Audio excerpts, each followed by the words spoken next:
I wake up into the old house like it's a courtroom, and the floorboards are the jury, and every creak is a verdict I already know. Morning light doesn't bless this place, it interrogates it. It reaches under the couch where a decade of dust has formed tiny constellations and says, "Tell me who owns you." The walls answer with my brother's name, because signatures are louder than memories, and I stand in the kitchen holding a key that turns a lock that doesn't belong to me anymore, like a magician who keeps pulling the same empty scarf out of a sleeve and pretending it used to be a dove. No audience claps. The fridge hums with someone else's electricity. The magnets hold up a grocery list in handwriting that isn't mine. There's a dent in the drywall where I once leaned too hard when the grief got tall. It looks smaller now, the way mountains look small from airplanes. I hate that perspective has the nerve to shrink what tried to kill me. Dr. Todd is not here, which is exactly why I can hear him. Not his voice exactly, but the physics of his silence. The way he tilted his head as if he'd moved the gravity of the room to make my words orbit longer before they fell to the floor and cracked.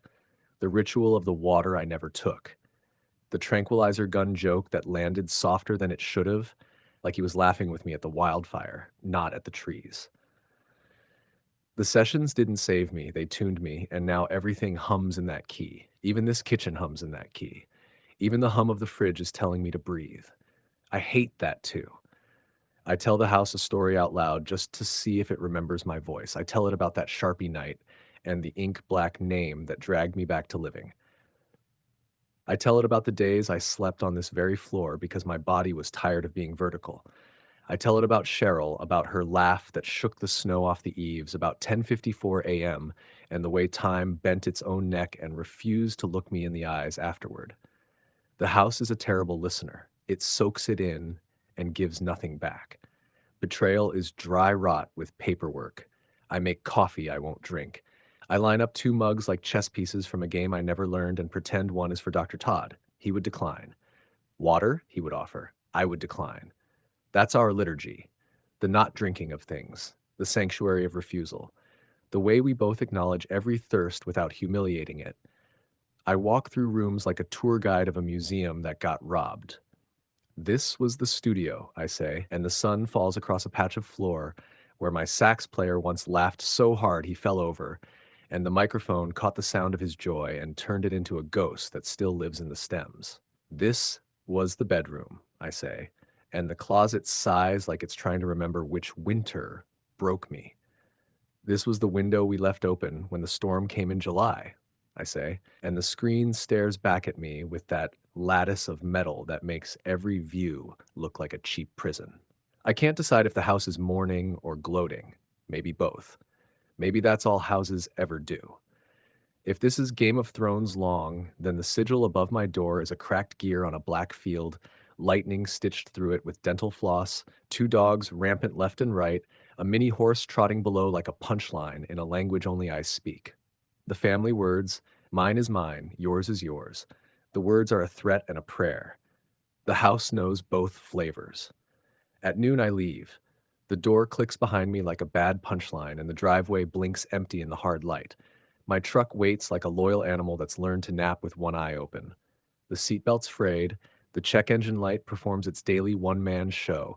The cup holder hosts a cemetery of ring marks from cans that tried to console and failed.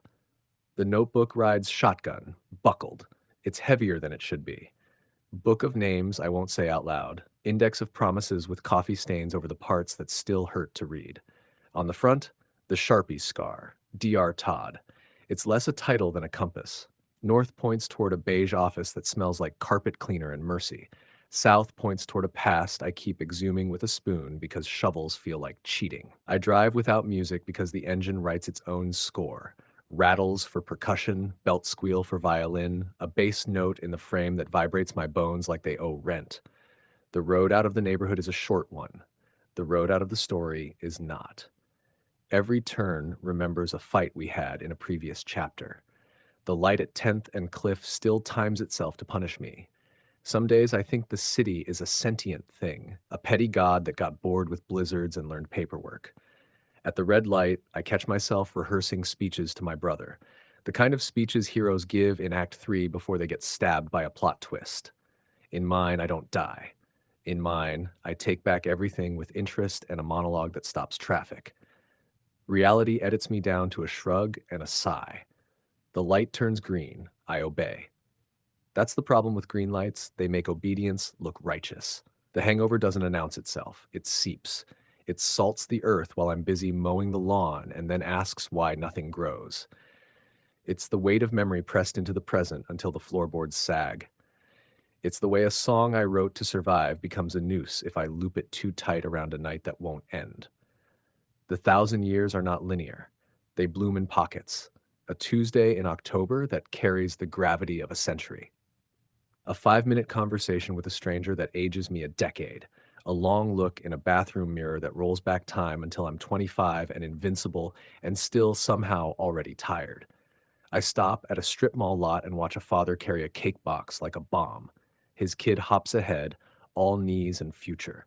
The wind tries to steal the napkin from the box, and the father laughs the laugh of a man briefly undefeated. I want to trap that sound in a jar and take it back to the house like an antidote. The house would swallow it whole and pretend it never happened. Some places are immune to joy. Some places are allergic to it and swell shut. Phone buzz. Dr. Todd, 2 words that weigh more than they should. You good? It's not a question about performance. It's a sonar ping. Are you still on the map? I stare at the text long enough for my reflection to show up in the black glass like an unsent confession. I type, I'm orbiting. He types, keep breathing. You're allowed to leave gravity when you need to. I smile despite the knot in my chest because the man can smuggle whole chapters into one sentence. I drive to the river. The wind lifts the water's skin and lays it back down like a careful nurse. Geese argue about borders in a language I respect. I sit on a bench that was donated in memory of someone who mattered enough to have a name carved into wood. I trace the grooves of a dead stranger's last public appearance and imagine the party where they decided what words to use. Nobody gets eulogized with the truth. The truth is crooked and spits. The plaque says beloved. The wind says complicated. The river says nothing, the way professionals do. There's a game I play when the hangover hisses. I count the things that exist without asking me to prove I deserve them. Sun on knuckles, the dumb bravery of dandelions in bad soil, my dog's faces when they decide I'm a good idea, wind that doesn't care what I owe, the taste of cold air after bad news, the way saxophone sounds like a throat learning how to pray. The one sentence Dr. Todd said last winter that I pretend I came up with, you don't have to solve it to stop bleeding from it. Back at the truck, I open the notebook. The page smells like paper and static, like the inside of a new beginning. I don't write a poem. I don't sculpt a lyric. I make a list of daily rebellions. Don't apologize to the mirror. Eat something with a color that occurs in nature. Don't text ghosts after midnight. Fix the squeak in the door not because it matters, but because it's a thing I can do. Write 5 lines about the day that don't try to make me look heroic. Say Cheryl's name out loud like it's a spell that keeps time honest. If you pass the old house, don't circle the block. If you fail, don't circle the block twice. If you circle 3 times, park, breathe, and count the screws in the mailbox. Some rituals can be disarmed with arithmetic. I drive by the PO office just to remember that accountability can wear a human face. Hillary isn't there today. Or maybe she is, and I'm not brave enough to go in and say thank you without crying angry. Gratitude and rage share a throat and fight for the exit. I keep driving. Twilight takes the city down a notch. Storefronts glow like teeth. The wind stops arguing with the trees and starts flirting with them. In this light, every mistake looks cinematic. I roll down the window and let the air touch the parts of my face that therapy can't reach. A kid in a hoodie skates past and the world makes room for him without negotiating.